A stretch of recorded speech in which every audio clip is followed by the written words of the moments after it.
If you have ever gone through conflict in Philippines, you need to do these tips to avoid it becoming overblown.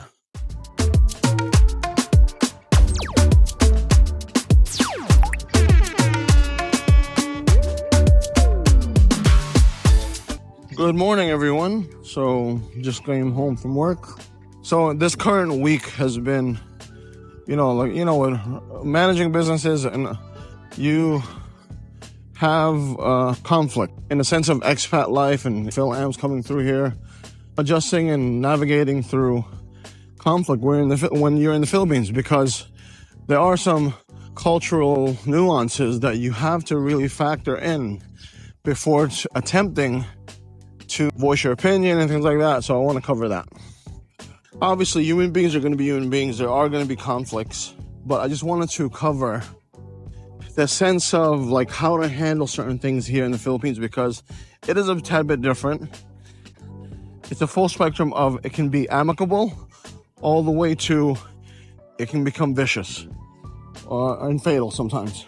Because presently, what I'm seeing and what's happening in Manila, there's a lot of unfortunate things happening, right? So when it comes to, people just committing outrageous crimes, and there is a disregard for, there's a disregard for just life in general. So there's just a disregard for life. So these are the tips that I take when and if ever I come into conflict, especially with coworkers, with staff, with regular people in the street, because things, like I said, it's a spectrum that can go really amicably to very bad, especially in the sense of, in the Philippines, some people, and this is applicable to anyone in the world, some people just have nothing to lose and then will do everything they can to make sure they win the conversation. I really want to stress is clarity. And another great word is patience, because there are far too many times where, as an American, some Americans out there, I could be very wrong here, correct me if I am, they're guarded by the fact that there's serious jail time that's associated with, reacting to certain issues. People are kind of like cognizant, although they're pissed off. I know there's road rage incidents, there's a lot of bad things that happen as well as in America, but for the most part, I just don't think that it's the same here in the Philippines. Because dealing with certain types of people here in the Philippines, it's all in, where they will react in a way where you're not going to be prepared for. Because here, dignity and besides the word pulao is a real thing. Being shamed is a real thing.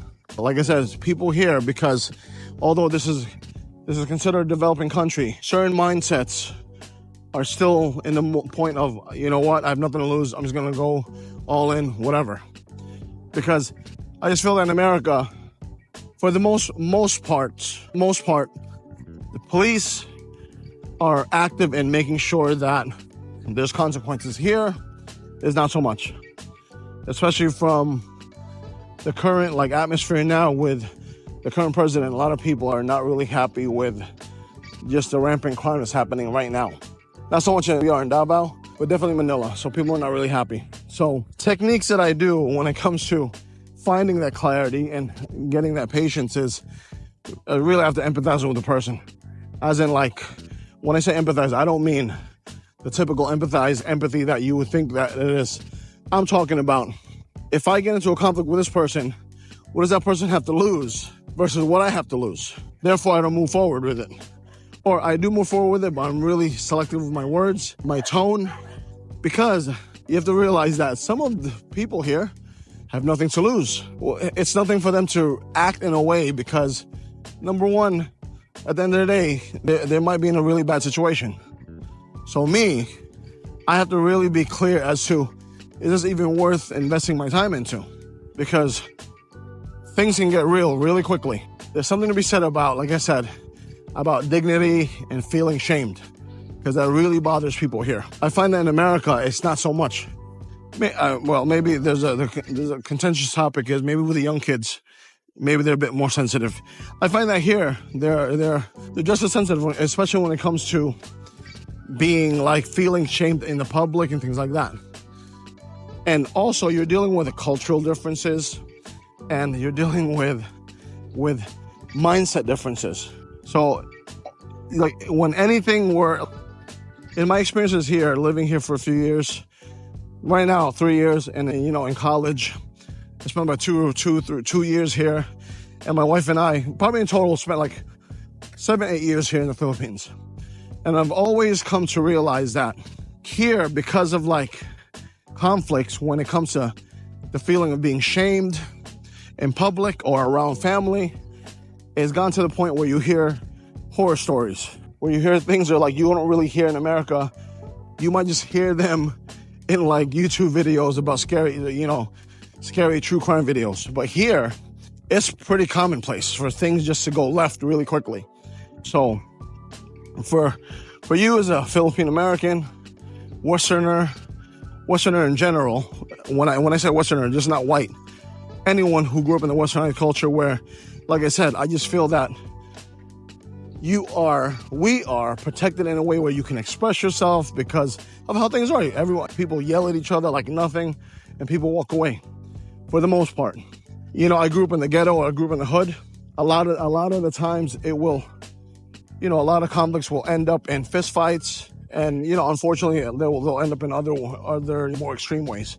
But generally speaking, not as rampant as it is here, especially when you're dealing with someone not so much, I might get some pushback from this, or you're dealing with someone that comes from the provincial area more. We have to realize people in these city areas, they're pretty cool. They can kind of understand, they can kind of deal with it. But people in the provincial areas, some of them, my dad was from the provincial area, and you can never really joke around with my dad. He will take everything seriously. Unfortunately, people in the provincial area, many of them, they don't take too kind to any joking, to anything that will make them feel ashamed or anything like that. It can turn left really quickly.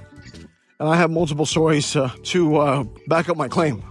As of recent, I've been going through a lot of situations where conflict can arise and things like that. Like one, I really need to get the clarity. I don't just jump the gun. Even if somebody says this person did this and did that, I don't jump I don't jump down the person's throat automatically.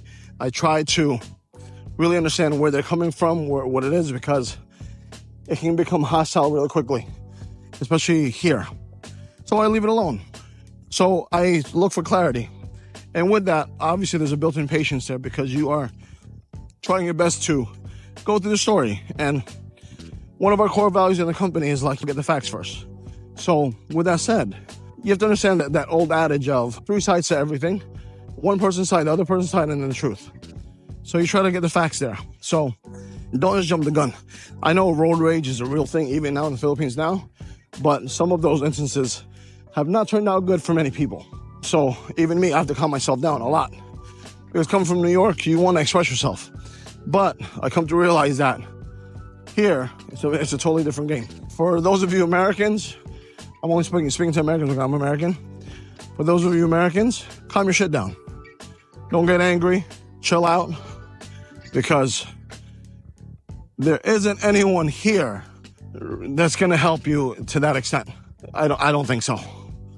I have a pretty good network of people, but trust me, like I said before in another video, slashes and bullets, your connections can't stop those. Another thing that I try my best to incorporate when I'm dealing with conflicts is my tone. I'm from New York, so to some degree I come off aggressive all the time when I talk, and I talk pretty loud, so I come off angry all the time. So even then I have to kind of adjust myself.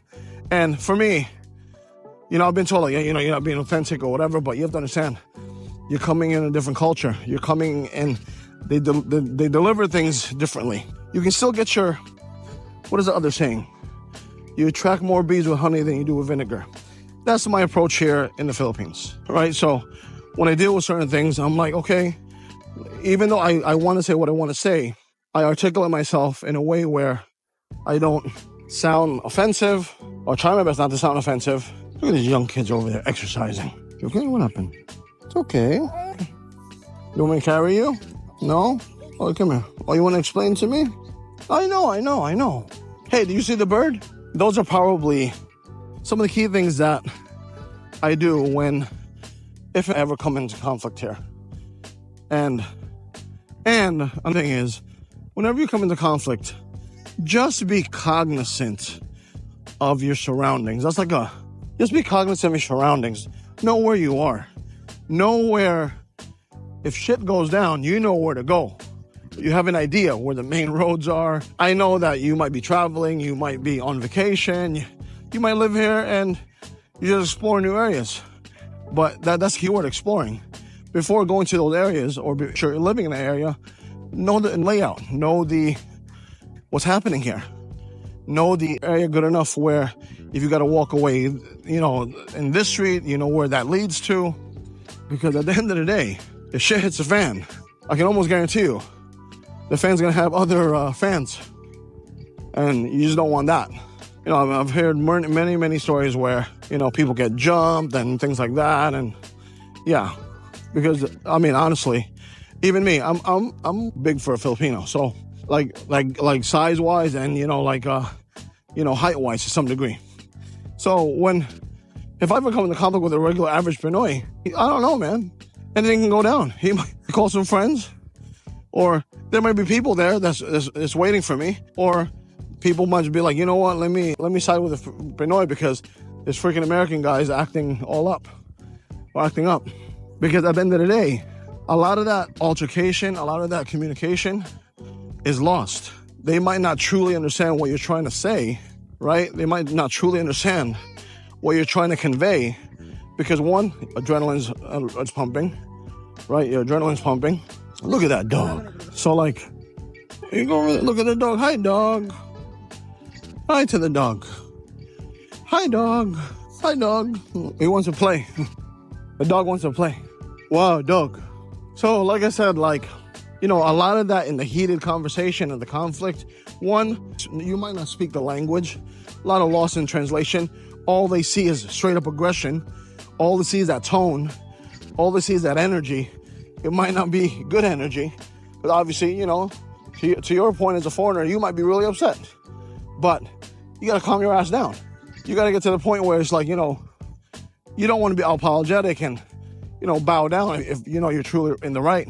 But there is something to be said about actually trying to de-escalate it in a way where it's listen, what happened here? If I offended you, I'm sorry.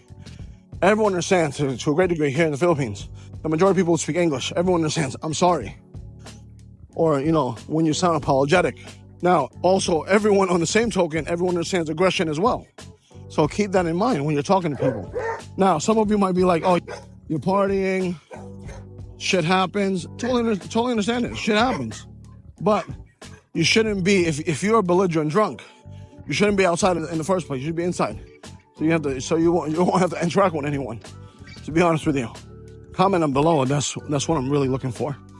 Maybe more important, comment on below where, if you can name a specific time where you de-escalated the situation, somebody can learn from it, and we can have more of a peaceful time here in the Philippines. But take care, God bless, and I'll see you guys soon.